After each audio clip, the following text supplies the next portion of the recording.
días. Buenos días.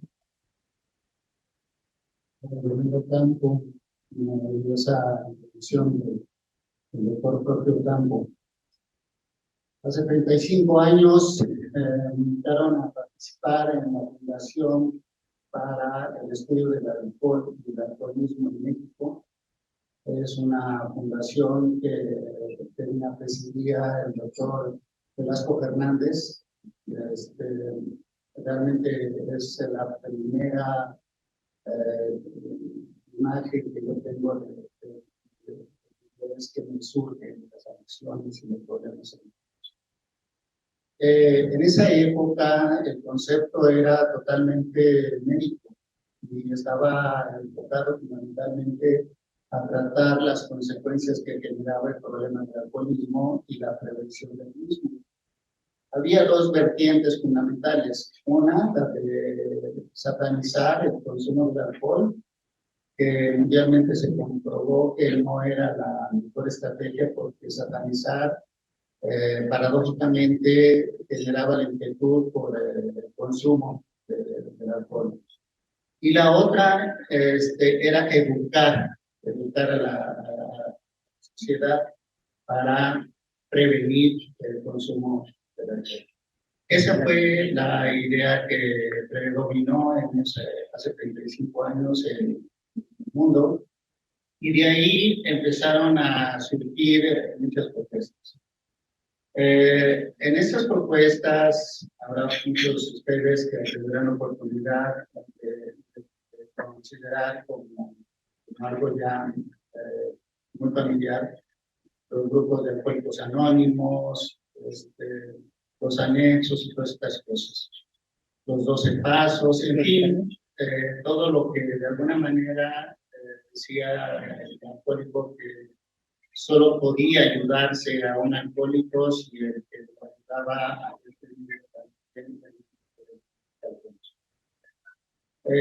esa era una propuesta, y resultó en esa época, los años 70, que el programa que mejor éxito tenía para el control del alcoholismo precisamente era el alcoholismo. No era un porcentaje muy importante de recuperación, pero era el único que decía que podía haber esa figura. Este antecedente es importante porque durante mucho tiempo se ha separado el alcoholismo, las adicciones en general, de lo que son los problemas que podríamos considerar genéticos, en el concepto del origen, la motivación de por qué una persona llega al consumo de droga. Entonces surge en España, hace más de 10 años, un concepto muy interesante que es el de patología dual. Los anglosajones no están de acuerdo en el concepto porque ellos consideran que la patología dual,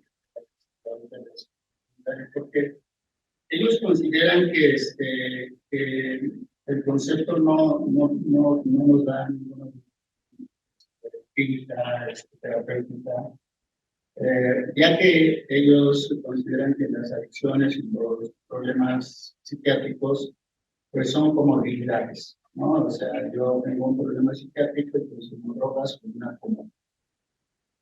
Pero si yo tenía ese enfoque, entonces resulta que si me llegaba a la persona con un problema de adicción, yo trataba nada más y no investigaba si de fondo había algún otro tipo de problemática. Los españoles estuvieron estudiando mucho esto, sobre todo porque tienen un serio problema de ácidos, fundamentalmente heroína. Pero ellos se empezaron a analizar esta parte de qué tanto es solamente la adicción y qué tanto existe realmente una doble patología, vamos a ver. En ese sentido es que ellos empiezan a considerar que debería de atenderse en el momento de la detección ambas condiciones. Empezaron a hacer estudios para validar esa posibilidad. y encontraron que el 80% de las personas que tienen adicciones, el 80% de las personas que tienen adicciones, tenían una enfermedad psiquiátrica. O sea, entonces, ¿qué estaba pasando? Si yo estoy atendiendo nada más el problema de la adicción y no atiendo el problema psiquiátrico, entonces resulta un círculo vicioso, porque la adicción activa la patología psiquiátrica, la patología psiquiátrica activa la situación adictiva, y si se trataban por separado, entonces no se daba un tratamiento integral. Y esto es fundamental, porque si no damos un tratamiento integral, al final del día eso fortalece la explicación de por qué el bajo resultado de los tratamientos que existen para las adicciones en la actualidad. Ya la adicción ya rebasa totalmente, o las adicciones rebasan totalmente todos los programas de atención a nivel mundial, porque solamente considerando nuestro país vecino, Estados Unidos, tiene un grave problema ya con el consumo de opiáceos. Como ustedes habrán escuchado, el fentanilo se está convirtiendo en un asesino silencioso, que le cobra más muertes a Estados Unidos al año que le lleva la guerra de Croacia. Entonces, si estamos hablando de que solo el consumo de opiáceos en Estados Unidos habla de cifras de 70 a 80 mil muertes al año. Entonces, estamos ante situaciones en las cuales la problemática no nada más es una sustancia. La problemática es analizar las condiciones del problema en términos de los orígenes, y tendríamos que necesariamente pensar en cultura, en el ámbito social, en el ámbito familiar, en las características fenotípicas, en muchos factores que antes no se consideraban como tema de análisis para las adicciones. Entonces está siendo el problema más complejo. Pero aquí hay algo que yo quiero señalar. La tendencia sigue siendo generar especialidades. Y generando especialidades, limitamos por mucho la atención que se le pueda dar a las personas que requieran realmente de la atención, problema de adicciones. Si este problema de adicciones y trastornos psiquiátricos consideramos que es el 80% de los casos, pues debemos de pensar en atender a ambas condiciones. Está muy claro cuáles son las patologías que están más frecuentemente, patologías psiquiátricas que están más frecuentemente relacionadas con las adicciones, pero eso no significa que sean las únicas. Y acaba de mencionar hace un momento el doctor Campo que la pandemia nos dejó ahí otras adicciones, una muy severa, es la adicción a Internet, ¿no? Esa adicción a Internet que se convirtió ya en un problema que se está analizando, y otra adicción que también que ahora se conoce como adicción comportamental. Antes solo se consideraba la adicción al consumo de una droga, ahora no, ya hay adicciones de comportamiento, ¿no? Esta sería una adicción de comportamiento, y otra adicción de comportamiento es el ámbito de la sexualidad. O sea, de repente el consumo de la pornografía en esta etapa de la pandemia se incrementó de manera exponencial. Y el problema no sería en sí el desarrollo sexual o psicosexual, el tener el acceso a la pornografía, sino el que en la necesidad del trabajo de los padres, el descuido hacia los menores, favorece el hecho de que los menores entren a Internet y empiecen a tener desinformación sobre la sexualidad, ¿no? O sea, empieza a haber allí una interpretación equívoca de lo que realmente es esta sexualidad. Entonces, estas estadísticas son no recibidas.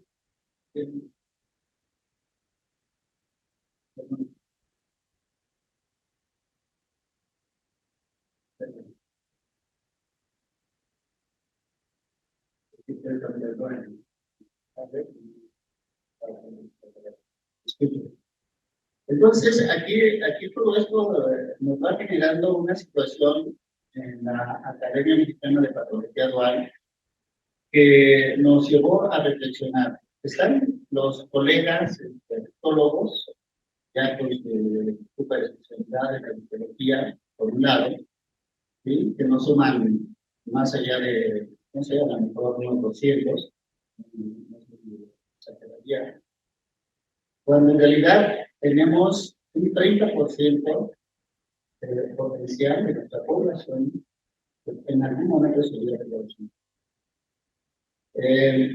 Cualquiera, lo que ustedes el cigarro, alcohol.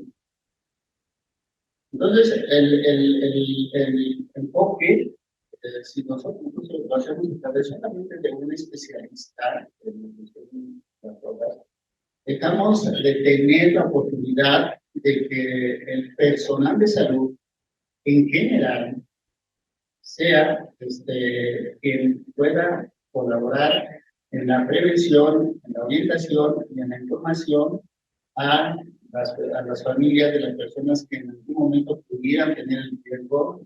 Entonces, aquí en el estudio que hace el Instituto Nacional de Psiquiatría de la Mujer, tenemos un 20 o 50% de pacientes que a lo largo de su vida quedaran. Esto es muy interesante. Por ejemplo, cuando hice la sección de psiquiatría, hice un estudio sobre el problema de la mujer. En esa época, las estadísticas decían que por cada 4 hombres que consumen alcohol excesivamente, solo una mujer llegaba a consumirlo. Estamos hablando más de 50. Hoy día, prácticamente se está emparejando. O sea, ya el consumo excesivo de alcohol se está emparejando estadísticamente. Las mujeres y ahora es por cada 2 hombres, una mujer que tiene consumo. Entonces, hay muchos fenómenos aquí sociales, muchas cosas que daría mucho tiempo comentar, pero el panorama, que es el punto medular de lo que yo les quiero compartir, es esa precisamente realidad que se está dando. Aquí nos dice el consumo en nuestro país continúa siendo exclusivo principalmente entre los jóvenes, recibiendo en cantidades de mujeres. En cuanto a drogas ilegales, 7.8 millones de personas han consumido drogas ilegales alguna vez. Miren, aquí hay algo muy importante.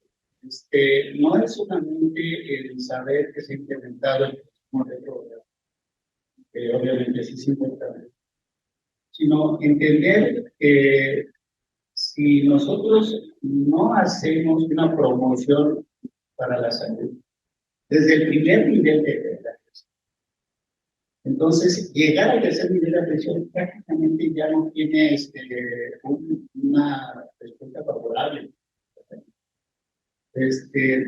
La Academia Mexicana de Patología Dual está muy consciente de esta situación y la intención es difundir en el médico familiar, en el médico de primer nivel, en el médico de cualquier otra especialidad, la atención temprana o la detección temprana de los problemas del consumo de adicciones y de la psiquiátrica o para que con esa posibilidad dar el tratamiento oportuno y evitar todo esto que ustedes ven allí. 1.700.000 usuarios de drogas. Eso que Centros de Integración Juvenil encuentra es en la población que atiende niños. Entonces, estamos hablando de solamente una muestra, una encuesta de una población determinada. Si eso lo llevamos a publicar, no sé, evidentemente las adicciones más comunes son las socialmente abiertas, permitidas, el alcohol, siendo la adicción más grave, que más vidas cobra el alcohol. Entonces, aquí lo que les mencionaba, que ya advierte la adicción a juegos, esto, con las adicciones conductuales. Ya, en general, una necesidad de conductual. Pero más que nada, lo que me llamó la atención en este trabajo es que durante la pandemia se incrementó el consumo de opiáceos. Uno de esos opiáceos pero que se está describiendo de una manera, digamos, poco prudente el tramador. El tramador está considerado una investigación científica que tiene una potencia leve, en términos de la adicción, y la FDA lo recomienda combinado con otro analgésico para compensar el efecto. Sin embargo, el tramador se vende sustancia única que se puede conseguir sin mayor problema ya en nuestro país. Pero en Estados Unidos, el tramador se me ocurre un poquito como cuando se dio la fecha de Prozac, perdón, que le llamaban la píldora de la felicidad, películas amigas, para que vieran. Era el boom.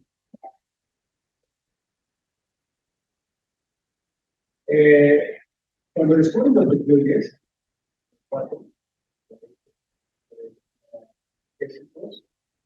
eso empezó a ser también un boom, porque mucha gente empezó a consumir opioides, porque lo usaban para cualquier tipo de dolor. Efectivamente es muy eficaz para el dolor crónico, para el dolor de condiciones médicas, pero no de primera instancia. No era la especie más indicada. Dolores no eran sensibles, de intensidad, y no los aires eran de. Pero empezó a generarse un consumo de los pedaços como si fuera una de bola mercantil importante. La gente pedía para cualquier cosa, para cualquier dolor, prácticamente el dolor de uñas. Entonces, el consumo se empezó a salir de control. Y hoy día, el primer laboratorio que generó una marca de opiáceo en el dolor, pues, pero para evitar las demandas, dar adicción con el consumo libre de. Entonces, ese problema ya lo vamos a tener nosotros. Y lo vamos a tener a representantes que están proponiendo el tramador con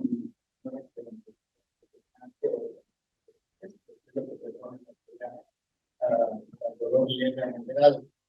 El problema está en que se ha comprobado que cuando esa combinación se usa deja de tener efecto analgésico y entonces la gente quita inflamadores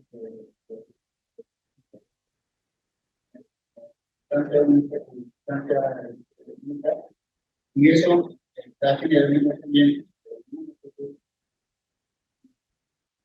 Entonces, ahí tenemos ya un tema. Aquí en esta diapositiva, la encuesta identifica que las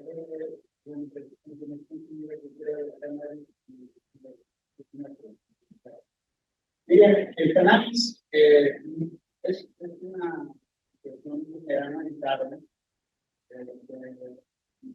se llama anexionada,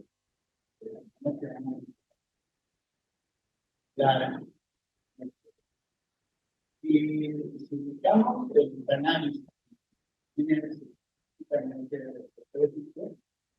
no se ha encontrado todavía hoy en día que por sí solo tenga un beneficio para todos. O sea, es una no es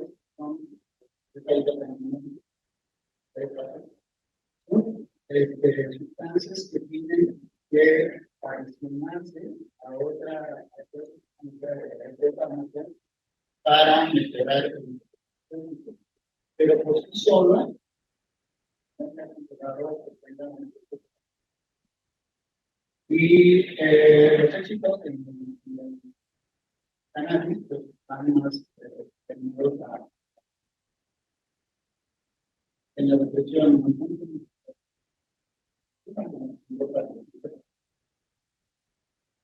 Pero bueno, el punto es que cuando nos dicen que hay que legalizar,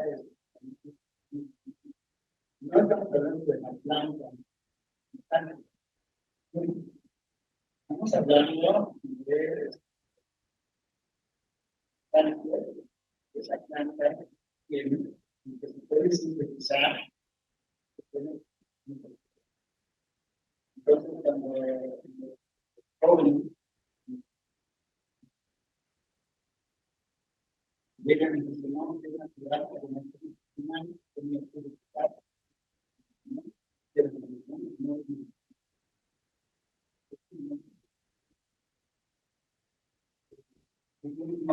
es por qué están adquiriendo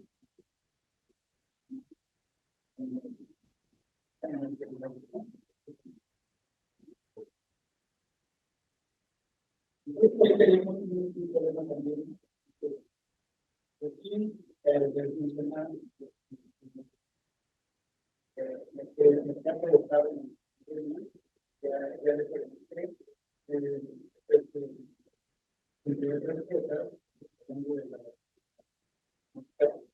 sociales la pobreza la pérdida de empleo la pérdida de sectores sociales la pandemia a nivel internacional es bastante. Y el ser humano tiene un mecanismo de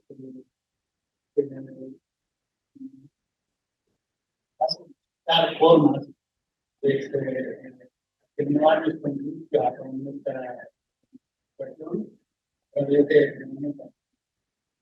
no es el tema pero tenemos ahí un de recompensa. El de recompensa nos lleva a muchas otras cuestiones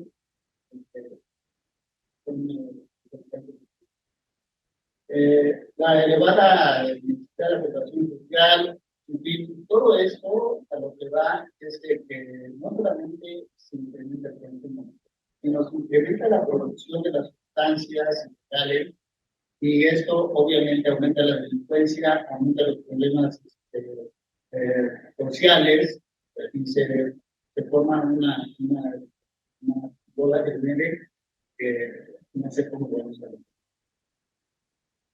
Nadie dice tener una adicción y no todas las personas que consumen una sustancia desarrollan una adicción. Eso también es un tema que hay que discutir.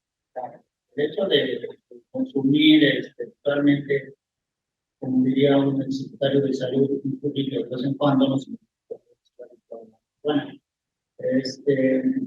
Y sí, efectivamente, no es una cosa y la otra.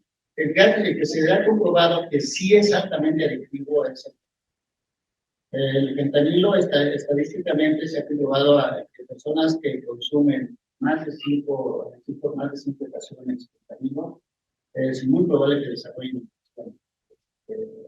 un porcentaje. Entonces, es más potente que la cocaína, más potente que la heroína, 100 veces más, ¿no? Entonces, con muy poca cantidad, es una sustancia que además es muy barata, genera problemas muy graves.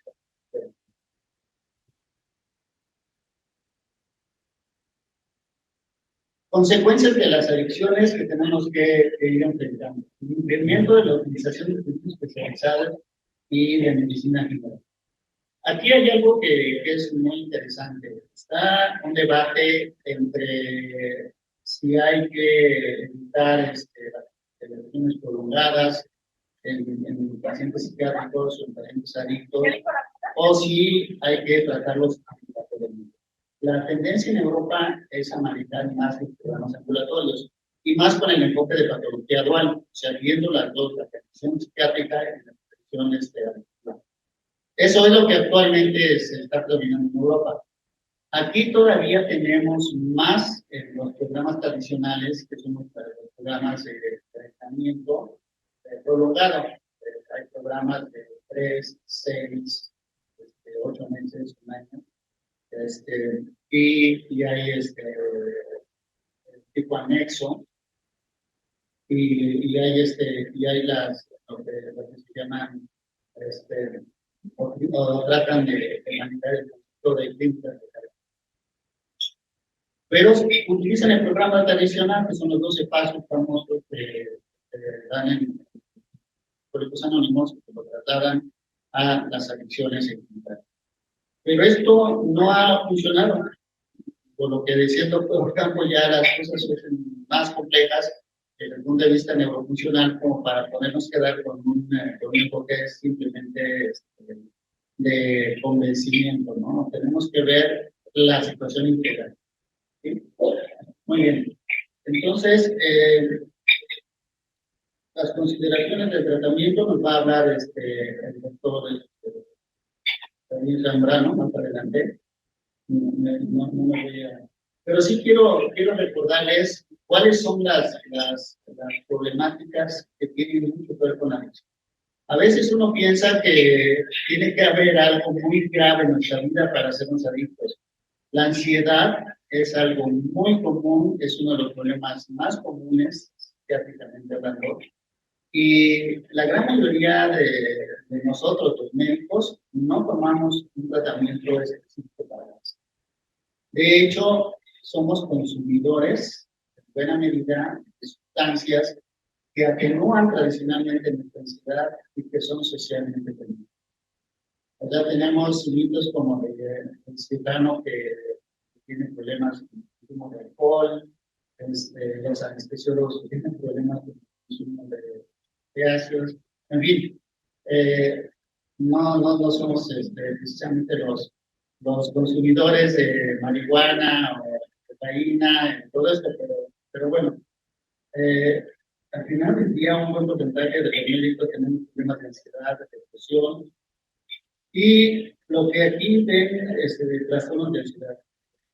No voy a repetir tiempo, pero bueno, el mensaje final para cerrar esta participación es que muchos de los medicamentos que nosotros utilizamos de inicio para las personas que tienen esta patología son medicamentos a los cuales el médico familiar tiene acceso. O sea, esta idea de que yo no le voy a dar un antidepresivo porque no soy psiquiatra, eso no es real. Los países desarrollados, el médico familiar es el que le da seguimiento a los tratamientos psiquiátricos. O sea, el médico familiar puede iniciar el tratamiento psiquiátrico. Si se complica, puede referir al paciente con el psiquiatra. El psiquiatra ajusta el tratamiento y lo regresa con el médico familiar y el médico familiar. Ese es el éxito que tienen los desarrollados la medicina familiar, porque es de veras la medicina familiar, comprobado está, el verdadero primer contacto para evitar que las complicaciones de las enfermedades psiquiátricas y de las adicciones sean un problema grave. Les agradezco su atención, disculpen